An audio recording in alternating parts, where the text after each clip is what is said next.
യേശുവിൻ്റെ ജീവിതത്തിലെ ഏറ്റവും വികാരനിർഭരമായ നിമിഷങ്ങൾ ആരംഭിക്കുന്നത് ഗെത്സമൻ തോട്ടത്തിൽ വെച്ചായിരുന്നു. പിറ്റേന്ന് താൻ കടന്നു പോകാണ്ടിരിക്കുന്ന കുരിശുമരണവും പീഡാസഹനവും അദ്ദേഹം മുന്നിൽ കണ്ട് കഴിയുമെങ്കിൽ ഈ പാനപാത്രം എന്നിൽ നിന്ന് നീങ്ങിപ്പോകണമേ എന്ന് പ്രാർത്ഥിക്കുന്നുണ്ട്.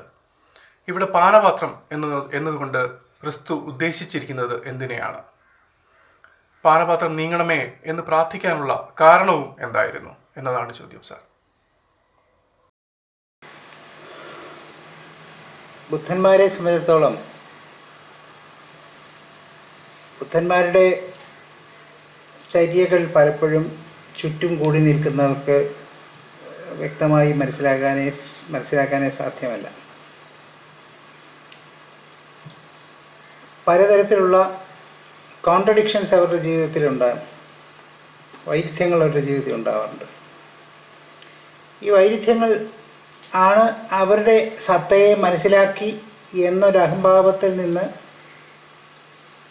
കൂടെ നിൽക്കുന്ന ശിഷ്യന്മാരായിരിക്കുന്ന സമൂഹത്തെ രക്ഷിക്കുന്നത് എന്നാണ് എനിക്ക് തോന്നുന്നത്.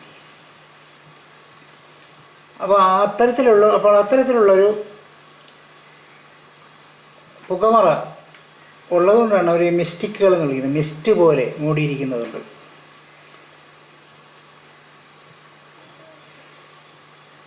ഈ യേശു ദേവൻ അതിന് തൊട്ട് മുമ്പ് ബദനിയായിലെ ശീമോൻ്റെ വീട്ടിൽ ചെല്ലുമ്പോൾ അവിടെ ഒരു സ്ത്രീ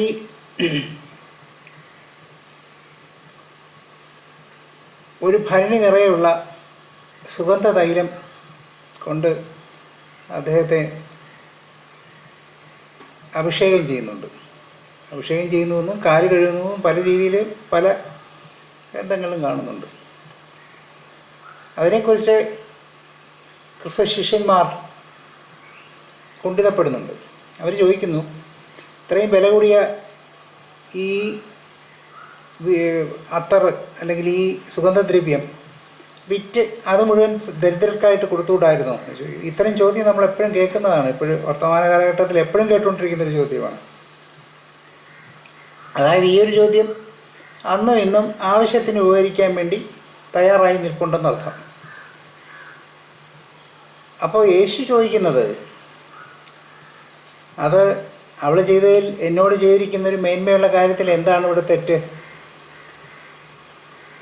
എൻ്റെ ശവസംസ്കാരത്തിന് മുമ്പുള്ള സുഗന്ധലേപനമാണ് അവൾ ചെയ്തത്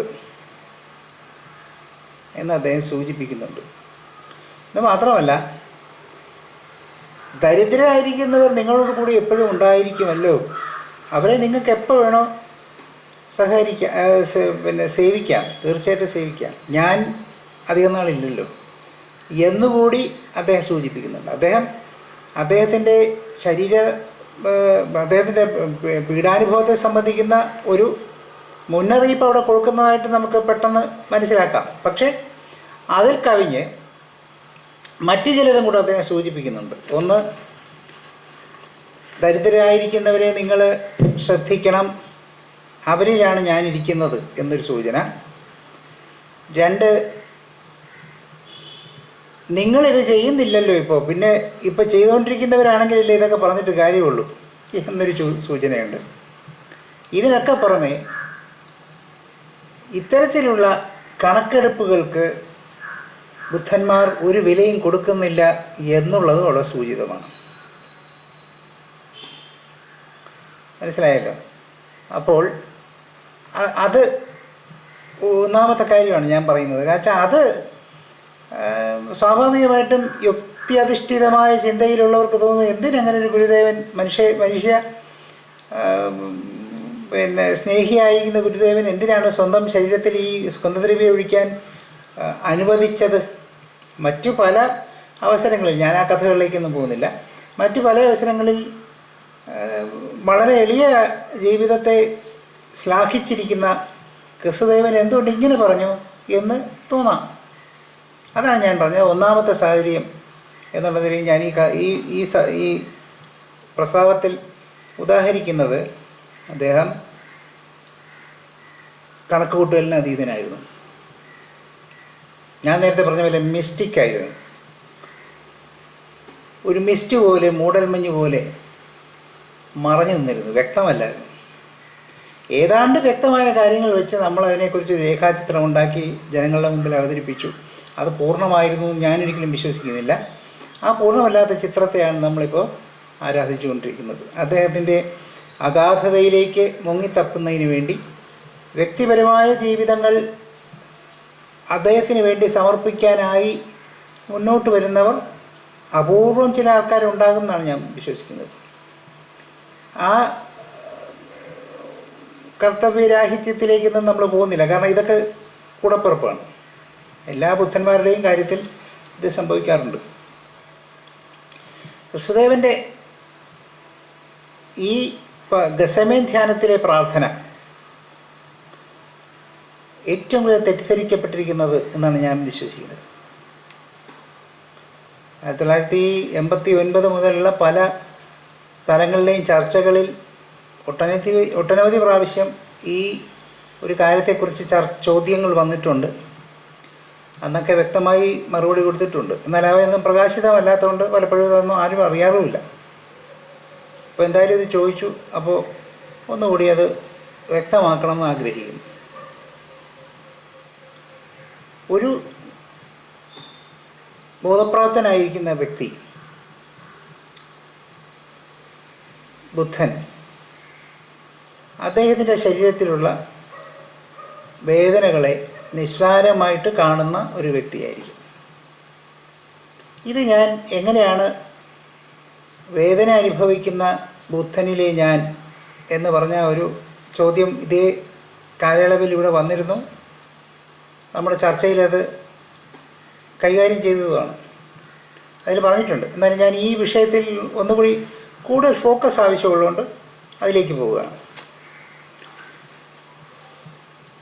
ഒരു ബുദ്ധനിലുള്ള വേദനകൾ അദ്ദേഹം ബുദ്ധൻ്റേതായ സന്തുലിതാവസ്ഥയോടുകൂടി അതിലെ സുഖദുഃഖ സമ്മിശ്രമായിട്ട് അനുഭവിച്ചുകൊണ്ടിരിക്കുന്നു ഞാൻ അന്ന് പറയുണ്ടായി. അതിലെ സുഖവും അതിലെ ദുഃഖവും അനുഭവിക്കുന്നു എന്നാണ് ഞാനതിന് ഉദാഹരണമായിട്ടാണ് പറഞ്ഞത്. ഉദാഹരണമായിട്ട് എല്ലായിടത്തും പറയാറുള്ളത്, ഒരു മെഴുകുതിരി കത്തിക്കൊണ്ടിരിക്കുമ്പോൾ അതിൻ്റെ പ്രകാശം വരുന്നു എന്നുള്ള സുഖവും അത് ഉരുകിത്തീരുന്നു എന്ന് പറയുന്ന ദുഃഖവും ഒരേ സമയത്ത് സംഭവിക്കുന്നതിനെയാണ് ആനന്ദമെന്ന് വിളിക്കുന്നതാണ്. തെറ്റിദ്ധാരണ കൊണ്ട് ആനന്ദ സുഖമാണെന്ന് സങ്കല്പിച്ച് പണ്ഡിതന്മാർ കഴിഞ്ഞുകൂടുന്നു. അത് നല്ല കാര്യം തന്നെ, അവർക്ക് അങ്ങനെ ഒരു സമാധാനമെങ്കിലും ഉണ്ടാകട്ടെ എന്ന് പ്രതീക്ഷിക്കും. അപ്പോൾ അത്തരത്തിൽ ഈ രണ്ട് സുഖദുഃഖങ്ങളും അറിഞ്ഞുകൊണ്ടാണ് അവർ അനുഭവങ്ങളിൽ കൂടി കടന്നു പോകുന്നത് എന്ന് ഞാൻ സൂചിപ്പിക്കുകയുണ്ടായി. അങ്ങനെ പോകുമ്പോൾ ബാലൻസ് ചെയ്ത് പോവുകയാണ്.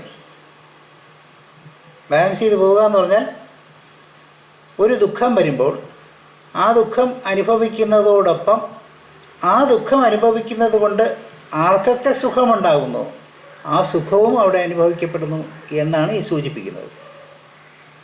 ഇത് രണ്ടും കൂടെ ചേർന്ന് അനുഭവതലത്തിലെത്തുമ്പോൾ പലപ്പോഴും കാര്യമായ പ്രകടമായ ഒരു വ്യത്യാസം അദ്ദേഹത്തിന് ഉണ്ടാകണമെന്നില്ല. ഇതൊരു അനുമാനമാണെന്ന് പറഞ്ഞാൽ ഇങ്ങനെ അനുഭവിക്കുന്നു എന്നുള്ളതിനെക്കുറിച്ചല്ല, കാര്യമായി പ്രതികരണം ഉണ്ടാകുമോ ഇല്ലയോ എന്നുള്ളത് അനുമാനമാണെന്നല്ല. അപ്പോൾ ഇങ്ങനെ ഒരനുഭവമാണ് പീഡാനുഭവം എന്ന് പറഞ്ഞ് വരികയാണെങ്കിൽ അതിലെന്തായിരിക്കും അദ്ദേഹം അനുഭവിക്കുന്നത്? ഈ പീഡാനുഭവത്തിലെ മഹത്തായിരിക്കുന്ന ക്രൂരമായിരിക്കുന്ന പീഡാനുഭവത്തിലെ വേദനകൾ അനുഭവിക്കുന്നതോടൊപ്പം കയ്യഫാസിൻ്റെയും പുരോഹിത പ്രമാണികളുടെയും അവിടെ കൂടിയിരിക്കുന്ന അസത്യവാന്മാരായ പുരുഷാരത്തിൻ്റെയും സന്തോഷവും അദ്ദേഹം അനുഭവിക്കും. ഇത് രണ്ടും അനുഭവിക്കും. അവരുടെ സന്തോഷവും അനുഭവിക്കും, പീഡാനുഭവവും അനുഭവിക്കും. ഇതാണ് ആനന്ദാനുഭവം. ഈ ആനന്ദാനുഭവം അനുഭവിച്ചാൽ മാത്രമേ എന്താണ് ആനന്ദാനുഭവം എന്ന് മനസ്സിലാക്കാൻ ഒക്കുള്ളൂ. അല്ലാതെ ഗ്രന്ഥങ്ങളിൽ കാണുന്ന ആനന്ദത്തെക്കുറിച്ച് മാത്രം പറഞ്ഞുകൊണ്ടിരിക്കുന്നവർക്കത് മനസ്സിലാക്കാൻ വലിയ ബുദ്ധിമുട്ടാണ്. അതുകൊണ്ട് തർക്കവും സംശയമൊക്കെ തോന്നാം, നല്ല കാര്യം തന്നെയാണ്. സ്വയം ധ്യാനിക്കുക, ധ്യാനിച്ചത് മനസ്സിലാക്കുക. എന്തായാലും ഗത്സമേനിലെത്തുന്ന യേശുക്രിസ്തു ധ്യാനിക്കുമ്പോൾ ഈ പാനപാത്രത്തെ തന്നിൽ നിന്ന് എടുത്തോണമേ എന്ന് പ്രാർത്ഥിക്കുന്നു. ആരോട് പ്രാർത്ഥിക്കുന്നു എന്ന ഒന്നാമത്തെ ചോദ്യം. പിതാവിനോടാണ് പ്രാർത്ഥിക്കുന്നത്. പക്ഷേ അതിന് തൊട്ടു മുമ്പുള്ള കാലയളവിൽ അദ്ദേഹം പുരുഷാരത്തോട് വിളിച്ചു പറഞ്ഞു കഴിഞ്ഞിരുന്നു, എന്നെ കാണുന്നവൻ എൻ്റെ പിതാവിനെയും കാണുന്നു എന്നാണ്. അപ്പോൾ അദ്ദേഹം ഒരു അദ്വൈത ഭാവത്തിൽ പിതാവുമായിട്ട് സായുജ്യം പ്രാപിച്ചു കഴിഞ്ഞു എന്ന് വളരെ വ്യക്തമാണ്. അതിനെ ഭേദ്യമായിട്ട് തിരിക്കത്തക്കവണ്ണം രണ്ടല്ല. അദ്ദേഹത്തിൻ്റെ അനുഭവത്തിൽ ഇത് രണ്ടും ഒന്നാണ്. ഈ രണ്ടും അനുഭവത്തിൽ ഒന്നായിരിക്കെ പിന്നെ ആരോട് പ്രാർത്ഥിച്ചു എന്ന് ചോദിക്കുകയാണെങ്കിൽ ആ പ്രാർത്ഥന എന്ന് പറയുന്ന ആക്ട്, ഗത്സമേൻ ധ്യാനത്തെ, ഗത്സമേൻ പ്രാർത്ഥനയെ രണ്ടായി ഞാൻ തിരിക്കുന്നു. ദ ആക്ട് ഓഫ് പ്രെയർ എന്ന് പറഞ്ഞ ഒന്നാമത്, രണ്ടാമത്തെ ദ കണ്ടന്റ് ഓഫ് പ്രെയർ. രണ്ടായിട്ട് ഞാൻ തിരിക്കുകയാണ്. ദ ആക്ട് ഓഫ് പ്രെയർ, പ്രാർത്ഥനയിലുള്ള പ്രവൃത്തി എന്ന് പറയുന്ന ആ പ്രാർത്ഥിക്കുക എന്ന് പറയുന്ന പ്രവൃത്തിയിൽ അദ്ദേഹം രണ്ടായി അദ്ദേഹത്തെ തിരിക്കുന്നു എന്നർത്ഥം.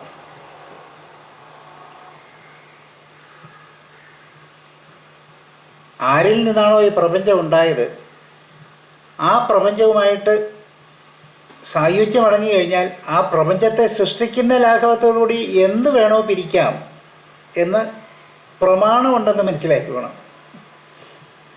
ആ പ്രമാണത്തിൻ്റെ അടിസ്ഥാനത്തിലാണ് ഞാൻ ഇത് പറയുന്നത്. അപ്പോൾ അദ്ദേഹം ആദ്യം എന്ത് ചെയ്തു?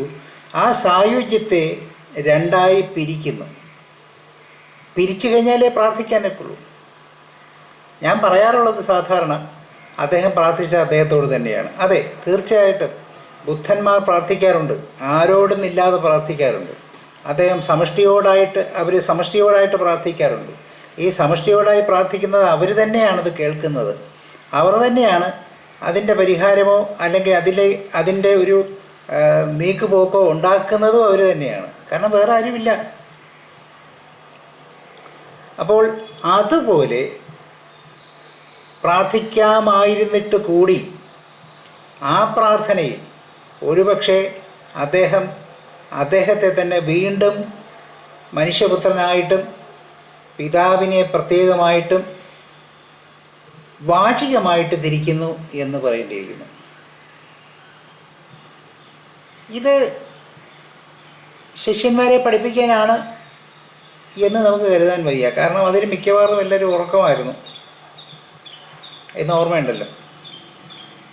നിങ്ങൾ ഉറങ്ങരുത്, പരീക്ഷണങ്ങൾക്ക് വിധേയമാകേണ്ടി വരും, അത് ഉറങ്ങാതിരിക്കും, ജാഗ്രതയോടെ ഇരിക്കും എന്ന് പറഞ്ഞ് ഏൽപ്പിച്ചിട്ട് പോയിട്ട് പോലും ഉറങ്ങുന്നവരാണ് ആദ്യത്തെ പിതാക്കന്മാർ. അപ്പോൾ അതിൽ കുറ്റം പറഞ്ഞിട്ട് കാര്യമൊന്നുമില്ല. അതും അദ്ദേഹത്തിൻ്റെ സങ്കല്പമാണെന്ന് മനസ്സിലാകണം. അദ്ദേഹം വിചാരിച്ചാലേ ഒരുവന് അദ്ദേഹത്തെ ഒറ്റിക്കൊടുക്കാനും, അദ്ദേഹം വിചാരിച്ചാലേ അദ്ദേഹത്തിൻ്റെ അവസാന സമയങ്ങളിൽ അല്ലെങ്കിൽ പീഡാനുഭവത്തിൻ്റെ സമയങ്ങളിൽ അദ്ദേഹത്തോടൊപ്പം ജാഗ്രതയോടെ ഇരിക്കാനും ഒക്കെ സാധിക്കുകയുള്ളൂ എന്ന് നാം മനസ്സിലാക്കണം. അതിനെയൊന്നും കുറച്ച് കാണാൻ പാടില്ല. നമ്മളിത് സാധാരണ ക്രിമിനലിനെ പിടിച്ചുകൊണ്ട് പോയതുപോലെ ഒരു കാഴ്ചപ്പാടിലേക്ക് നമ്മൾ കാണുന്നത് കൊണ്ടാണ് ഇവിടെ പ്രശ്നങ്ങൾ മുഴുവൻ ഉണ്ടാകുന്നതെന്നാണ് എനിക്ക് തോന്നുന്നത്. ആദ്യം അദ്ദേഹത്തിൽ നമ്മൾ വിശ്വസിക്കുക, അദ്ദേഹത്തിലുള്ള വിശ്വാസത്തിൻ്റെ ആഴത്തിൽ നിന്നുകൊണ്ട് വേണം ഇത് പഠിക്കാൻ, അല്ലാതെ പഠിച്ചിട്ട് കാര്യമൊന്നുമില്ല. അപ്പോൾ കൂടെ അവിടെ എത്തിയിട്ടുള്ള ഉറങ്ങുന്ന ശിഷ്യന്മാരെ കേൾപ്പിക്കാൻ വേണ്ടി പറഞ്ഞു എന്ന് പറയാൻ പറ്റില്ല. പക്ഷെ വാക്ക് എന്ന് പറയുന്നതിന് വളരെ പ്രധാനമാണ്. വാക്കിൽ നിന്നാണ് പ്രപഞ്ചം മുഴുവൻ ഉണ്ടായിരിക്കുന്നത്. യോഹന്നാൻ്റെ സുവിശേഷത്തിൽ പറയുന്നത് പോലെ ആദ്യം വചനമാണ് ഉണ്ടായത്. അപ്പോൾ ആ വാക്ക് ഉപയോഗിക്കുന്നത് വളരെ സൂക്ഷിച്ചു വേണം. അതുകൊണ്ട് അദ്ദേഹം ആ വാക്കിൽ അദ്ദേഹത്തെ പിതാവിൽ നിന്ന് വേർതിരിക്കുന്നു. എന്തിന് വേർതിരിക്കുന്നു? അതിലേക്ക് നമ്മൾ രണ്ടാമത് വരുന്നത് കണ്ടന്റ് ഓഫ് പ്രെയർ. പാനപാത്രത്തെ സംബന്ധിക്കുന്ന സംജ്ഞ. പാനപാത്രം തന്നിലുള്ള അനുഭവിക്കാനുള്ള സാധ്യത എന്നെല്ലാവരും സമ്മതിച്ചിട്ടുണ്ടെന്ന് തോന്നുന്നു. Almost all theologians have agreed to this concept. പാനപാത്രം എന്ന് പറയുന്ന അനുഭവം കുടിക്കുന്നതിനുള്ള, അനുഭവം രുചിച്ചറിയുന്നതിനുള്ള, അനുഭവം സഹിക്കുന്നതിനുള്ള ശരീരമാകുന്ന സാധ്യത എന്ന് വിചാരിച്ചു. ഓക്കെ, ശരി തന്നെയാണ്. ഈ ശരീരത്തെ അതിനു മുമ്പ് തന്നെ എടുത്തോണ്ടാൽ വലിയ ഉപകാരം എന്ന് ക്രിസ്തുദേവൻ പരിതപിക്കുന്നതായിട്ടാണ് സഭകൾ പഠിപ്പിച്ചു വരുന്നത്. കഷ്ടമാണ്. വാസ്തവത്തിൽ അദ്ദേഹത്തെ ആഴത്തിൽ മനസ്സിലാക്കുകയും അദ്ദേഹത്തെ ധ്യാനിക്കുകയും ചെയ്യുന്നവർക്കൊന്നും അത്തരത്തിലൊരു അഭിപ്രായത്തോട് യോജിക്കാൻ സാധ്യമല്ല. ഒരുപക്ഷെ അവയൊക്കെ തന്നെ ഒരു പ്രഹേളികയായിട്ട് ഈ വാക്കുകൾ ഈ നിമിഷം വരെ അത് പ്രശ്നമായിരുന്നിരിക്കാം, പ്രഹേളികയായിട്ട് അവശേഷിച്ചിരിക്കാം. ഈ പാനപാത്രം തീർച്ചയായിട്ടും അനുഭവത്തിൻ്റേതായ കാര്യം തന്നെയാണ്, സംശയമില്ല. പക്ഷേ ബുദ്ധൻ്റെ കയ്യിലെ പാനപാത്രത്തിൻ്റെ പ്രത്യേകത ഞാൻ ആദ്യമേ മുഖവുരയിൽ സൂചിപ്പിച്ചു കഴിഞ്ഞു. അവിടെ സുഖദുഃഖാദി സമ്മിശ്രങ്ങളോടുകൂടിയാണ് അനുഭവിക്കുന്നത്. സുഖവും ദുഃഖവും അനുഭവിച്ചേക്കുള്ളൂ. അദ്ദേഹത്തിന് പീഡാനുഭവം മാത്രം അനുഭവിക്കാനാണ് താല്പര്യം. അതിനാണ് അദ്ദേഹം ബലിയായിട്ട് കാണുന്നത്. അതിൽ കൂടെയാണ് അദ്ദേഹം രക്ഷാകര പ്രവർത്തനങ്ങൾ നടത്താമെന്ന് അദ്ദേഹം സങ്കല്പിച്ചിരിക്കുന്നത്. അത് അദ്ദേഹത്തിൻ്റെ തീരുമാനമാണ്. ആ തീരുമാനത്തിനാണ് അദ്ദേഹം ആ വാക്കുകൊണ്ട് രണ്ടാക്കി തിരിക്കുന്നതും. അതുപോലെ തൻ്റെ പാനപാത്രം എടുത്തുകൊള്ളണമേ എന്നുള്ള അഭ്യർത്ഥന കൊണ്ട് ആ പാനപാത്രത്തെ തന്നിൽ നിന്ന് മാറ്റി നിർത്തുന്നതായി ഇച്ഛിക്കുകയും ചെയ്യുന്നത്. അവിടെ അദ്ദേഹത്തിന് അനുഭവം പൂർണ്ണമാകുന്നു, പീഡാനുഭവം പൂർണ്ണമാകുന്നു. കാരണം ആ പീഡാനുഭവത്തിനകത്ത് സ്വാഭാവികമായിട്ട് ബുദ്ധന്മാർക്ക് സംഭവിക്കുന്ന ആനന്ദാനുഭവത്തിൻ്റെ സന്തുലിതാവസ്ഥ അവിടെ അദ്ദേഹം നിഷേധിച്ചു. അദ്ദേഹം വേണ്ടെന്ന് വെച്ചു. അദ്ദേഹം വേണ്ടെന്ന് വച്ചിട്ട് ആ വേണ്ടെന്ന് വെച്ച സുഖം അവരിൽ തന്നെ കിടക്കട്ടെ എന്ന് വിചാരിച്ചു. ആ സുഖം അദ്ദേഹത്തിന് വേണ്ട. അദ്ദേഹം പൂർണ്ണമായിട്ടും ഒരു യൂണിറ്റ് പോലും വിടാതെ ആ പീഡാനുഭവത്തിൻ്റെ ദുഃഖം മാത്രമായി അനുഭവിച്ചു എന്നുള്ളതാണ്. പീഡാനുഭവങ്ങൾ ഉണ്ടാകുമ്പോൾ ആരെങ്കിലും സഹിക്കാൻ വരികയോ അല്ലെങ്കിൽ നമുക്കൊരു വേദന വരുമ്പോൾ ആരെങ്കിലും തടവി തരികയോ ഇതൊക്കെ ചെയ്യുകയാണെങ്കിൽ വേദനയ്ക്ക് ഒരു കുറവ് വന്നുകൊണ്ടിരിക്കുക എന്നുള്ളതാണ്. അപ്പോൾ അതൊന്നും ഇല്ലാതിരിക്കുക എന്ന് പറഞ്ഞാൽ വേദന പൂർണ്ണമായി അനുഭവിക്കുക എന്നുള്ളതാണ്. ആ പീഡാനുഭവത്തിൽ അദ്ദേഹം മുഴുകിക്കിടന്നുകൊണ്ട് ഈ വേദന മുഴുവൻ കടിച്ച് അനുഭവിച്ചു. പല ആവർത്തി അദ്ദേഹം മോഹാലസ്യപ്പെടുകയും ചെയ്യുന്നുണ്ട്. ശരീരത്തിന് താങ്ങാൻ വയ്യാത്ത പീഡനമാണ് അവിടെ നടക്കുന്നതെന്ന് ശരീരശാസ്ത്രം അറിയുന്നവർക്ക് മനസ്സിലാവും. അപ്പോൾ അത്ര ക്രൂരമായ പീഡനം ആർക്കും വേണ്ടി മാറ്റിവെച്ചു കൊടുക്കാതെ അദ്ദേഹം സ്വയം സഹിക്കുകയും അനുഭവിക്കുകയും ചെയ്തുകൊണ്ട് കുരിശിലേക്ക് കയറുന്നു എന്നാണ് മനസ്സിലാകുന്നത്.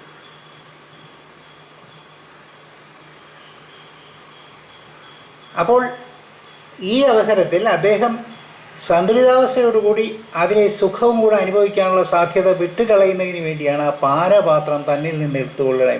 ഒരു ബുദ്ധൻ്റേതായ ആ ബോധപ്രാപ്തിയുടെ ബോധത്തിൻ്റേതായ പാനപാത്രം അത് തന്നിൽ നിന്ന് തിരിച്ചെടുത്തുകൊണ്ടാൽ മാത്രമേ താനൊരു സാധാരണ മനുഷ്യനെ പോലെ വേദനിക്കാൻ സാധിക്കുകയുള്ളൂ എന്ന് അദ്ദേഹം ചൂണ്ടിക്കാണിക്കുന്നു. ഇതാണ് അകത്തെ മഹത്തായ ബലി. ഒരു മഹാബലി അവിടെ നടക്കുന്നതിൻ്റെ സൂചനയാണ് ആ കാണുന്നത്. ഒരു ബലിമൃഗം പോലും ഒരുപക്ഷെ സ്വമേധയാ ഇതുപോലൊരു ബലിക്ക് തയ്യാറാവില്ല. അതുകൊണ്ടാണ് ആ ബലിക്ക് മഹാത്മ്യം വരുന്നത്. അതുകൊണ്ടാണ് ആ മഹാത്മ്യം കൊണ്ട് തലമുറകളോളം അതിൻ്റെ വ്യാപ്തി നീട്ടിക്കൊണ്ടുപോകാൻ സാധിക്കുന്നത്. അപ്പോൾ അങ്ങനെ ആ ഗത്സമേൻ ധ്യാനത്തിൽ പാനപാത്രമെ നിർദ്ദേശിച്ച് ആ പ്രാർത്ഥനയിൽ ഏർപ്പെട്ടത് സാധാരണ ബൈജുവോ സുഹൃത്തുക്കളോ ബന്ധുക്കളോ ഒക്കെ വിചാരിക്കുന്ന പോലെ അദ്ദേഹത്തിന് മരിക്കാനുള്ളൊരു ഭയമാണെന്ന് കരുതുകയേ വേണ്ട. അദ്ദേഹം വളരെ നേരത്തെ അദ്ദേഹത്തിൻ്റെ മരണത്തെക്കുറിച്ച് സൂചിപ്പിച്ചു തുടങ്ങി. അദ്ദേഹത്തിൻ്റെ ഇച്ഛ, ഞാൻ നേരത്തെ പറഞ്ഞല്ലോ, അദ്ദേഹത്തിൻ്റെ ഇച്ഛയില്ലാതൊരു ഒരുവന് അദ്ദേഹത്തെ ഒറ്റിക്കൊടുക്കാൻ സാധിക്കില്ല. പീഡകന്മാർ പോലും അദ്ദേഹത്താൽ തിരഞ്ഞെടുക്കപ്പെട്ടവരായിരിക്കും. അദ്ദേഹത്തിൻ്റെ ശരീരത്തിൽ തൊട്ട് അദ്ദേഹത്തിനെ പീഡ ഏൽപ്പിക്കണമെങ്കിൽ അത്രത്തോളം അവർക്ക് പോലും പുണ്യമുണ്ടാകണം എന്നാണ് ഞാൻ മനസ്സിലാക്കുന്നത്. എൻ്റെ വിശ്വാസം അതാണ്. അതിനെല്ലാവരും വിശ്വസിക്കണം നിർബന്ധമൊന്നുമില്ല. എൻ്റെ വിശ്വാസത്തെക്കുറിച്ച് ചോദിക്കുമ്പോൾ ഞാൻ എൻ്റെ മറുപടി പറയുന്നു എന്നുള്ളേ ഉള്ളൂ. അതാരും വിശ്വസിക്കാൻ ഒരു നിർബന്ധവുമില്ല. പക്ഷേ കാലഘട്ടം അത് വിശ്വസിച്ചോളും. എന്തെങ്കിലും ഒരു കാലഘട്ടത്തിൽ ഇത് ബോധ്യപ്പെടുകയും ഇത് ഔദ്യോഗികമായ ഒരു വിശ്വാസമായി മാറുകയും ചെയ്യും എന്നുള്ളത് എനിക്ക് യാതൊരു സംശയവുമില്ല എന്നുള്ളത് കൂടെ ഇവിടെ ചേർത്ത് വയ്ക്കട്ടെ.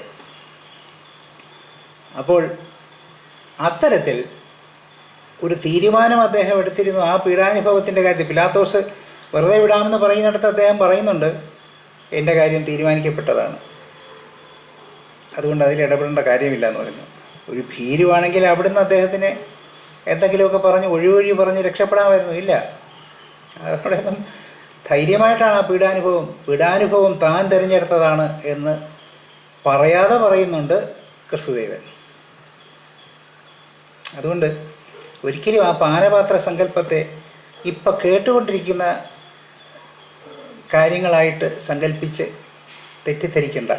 അതിനഗാധമായിരിക്കുന്ന അർത്ഥങ്ങളുണ്ട് എന്ന് മനസ്സിലാക്കുക. ഇനിയും ഒരുപാട് കാര്യങ്ങൾ അതിനകത്ത് കാണാം, തീർച്ചയായിട്ടും കാണാം. പക്ഷേ ഒരുവൻ്റെ നിരന്തരമായിരിക്കുന്ന ധ്യാനം ആ വിഷയത്തിൽ ആവശ്യമാണ്. ആ വിഷയത്തിൽ ധ്യാനിച്ചാൽ തീർച്ചയായിട്ടും കൂടുതൽ കാര്യങ്ങൾ നമുക്ക് ബോധ്യപ്പെടുമെന്ന് എനിക്ക് തോന്നുന്നു. അപ്പോൾ പാനപാത്രത്തിൻ്റെ കാര്യമായി, അതുപോലെ തന്നെ അദ്ദേഹം അങ്ങനെ പ്രാർത്ഥിച്ചതിൻ്റെ കാര്യം, രണ്ടും ഇതിനകത്ത് വന്നു കഴിഞ്ഞു. പാനപാത്രത്തിൻ്റെ ക്ലാസിക്കായിട്ടൊരു കൺസെപ്റ്റ് തന്നെയാണ് നമ്മൾ ഉപയോഗിച്ചിരിക്കുന്നത്, അതിലൊരു വ്യത്യാസവുമില്ല.